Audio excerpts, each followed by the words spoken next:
Hello all. இன்றைக்கி நான் வந்து பார்த்திங்கன்னா இறால் குழம்பு வைக்கிறதுக்கு மீன் குழம்பு வைக்கிறதுக்கு ரெடி பண்ணிகிட்ருக்கேன். அதுக்கு வந்து இறால் 1 கிலோ வந்து க்ளீன் பண்ணி எடுத்திருக்கேன். பெரிய இறால் தான் எடுத்திருக்கேன் நான். அதுக்கு வந்து பார்த்திங்கன்னா குழம்புக்கு வந்து வெங்காயம், தக்காளி, சோம்பு, கசகசா, சீரகம், குருமிளகு, பூண்டு, இஞ்சி, இது எல்லாமே கருவேப்பிலை எல்லாமே போட்டு தக்காளி எல்லாம் வதக்கி வச்சுருக்கேன். தாளிக்கிறதுக்கு வந்து பார்த்திங்கன்னா சின்ன வெங்காயம் கட் பண்ணி வச்சுருக்கேன். நம்ம ஃபஸ்ட்டு இப்போ அந்த மசாலாவை அரைச்சிட்டு வந்துடலாம். இப்போ மசாலா வந்து நம்ம நல்லா நைஸாக மசாலா அரைச்சாச்சு. அடுத்து வந்து பார்த்திங்கன்னா குழம்பு தாளிச்சிடலாம். இப்போ குழம்பு தாளிக்கிறதுக்கு பார்த்திங்கன்னா நம்ம வடக்கல்லில் வந்துட்டு நல்லெண்ணெய் விட்டுருக்கோம். நல்லெண்ணெய் ஊற்றி நல்லெண்ணெய் காஞ்ச உடனே வந்து பார்த்திங்கன்னா 1 ஸ்பூன் கடுகு,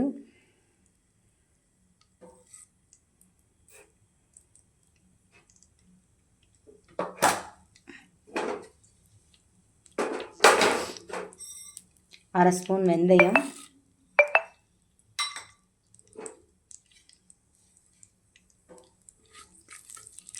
இது எண்ணெய் காஞ்சு நல்லா பொரியணும்.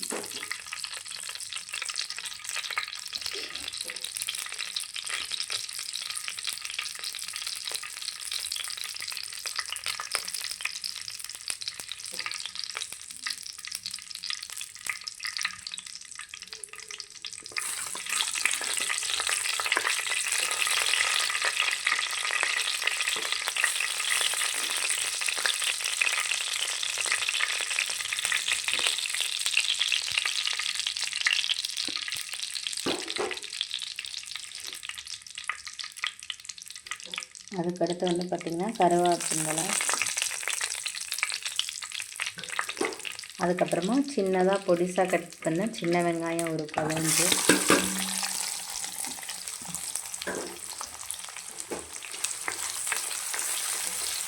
நல்லா ஓட்டி விட்டு வணக்கி விடணும். நல்லா வணங்கினதுக்கப்புறம் வந்து பார்த்திங்கன்னா நம்ம அரைச்சி வச்ச மசாலாவை ஊற்றுறோம்.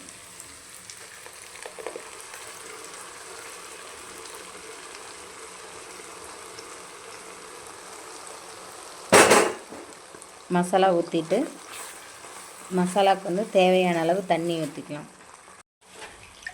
மசாலாவுக்கு தேவையான அளவு தண்ணி ஊற்றிக்கலாம். இந்த மசாலா அரைக்கிறதுக்கு நம்ம வந்து பார்த்திங்கன்னா வெங்காயம், தக்காளி, பூண்டு, இஞ்சி, சீரகம், குருமிளகு, சோம்பு, மல்லித்தூள், மிளகாத்தூள், ஜேபி மசாலா மீன் குழம்பு மசாலா கொஞ்சம் போட்டிருக்கேன். இது வந்து ஆப்ஷனல் தான். கொஞ்சமாக தேங்காய், சீரகம், கொஞ்சம் பச்சை வெங்காயம், இது வந்து ஆப்ஷனல் தான். அரைச்சி ஊற்றுறவங்க ஊற்றலாம். கொஞ்சம் குழம்பு அதிகமாக வேணும், திக்னஸ் வேணும் அப்படிங்கிறவங்க.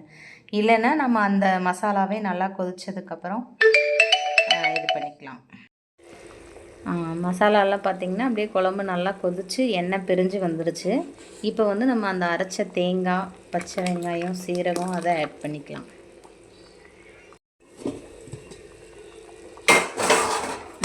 குழம்பு நல்லா எண்ணெய் பிரிஞ்சு வந்துடுச்சுங்க. இப்போ வந்து நம்ம உப்பு ஆட் பண்ணிக்கலாம். உப்பு ஆட் பண்ணிவிட்டு நான் வந்து அந்த கேரளா புளி, கொடைப்புளி அது ஊற வச்சுருக்கேன். அதை வந்து நம்ம அப்படியே ஊற்றிடலாம். கரைச்சி இது பண்ண வேண்டியதில்லை. ஊற்றிட்டோன்னா அது குழம்புல இருக்க அதனோட டேஸ்ட் வந்து கொஞ்சம் அதிகமாக இருக்கும் நமக்கு மீன் குழம்புக்கு. இப்போ இது நல்லா கொஞ்சம் கொதித்து வந்துட்டோம். இப்போ நமக்கு குழம்பு வந்து நல்லா ரெடி ஆயிடுச்சுங்க. நம்ம இறால் போட்டுடலாம். இறால் வந்து நான் பெரிய இறாலாக எடுத்துருக்கிறதுனால இது ஒரு 5 மினிட்ஸ் ஆகணும். ஏன்னா சின்ன இறால்னால் நம்ம சீக்கிரமாக ஆஃப் பண்ணிடலாம். இது ஒரு 5 நிமிஷம் வரைக்கும் நல்லாவே வேகணும். ஒரு 5 மினிட்ஸ் போட்டு நம்ம கொதிக்க விட்டுடலாம்.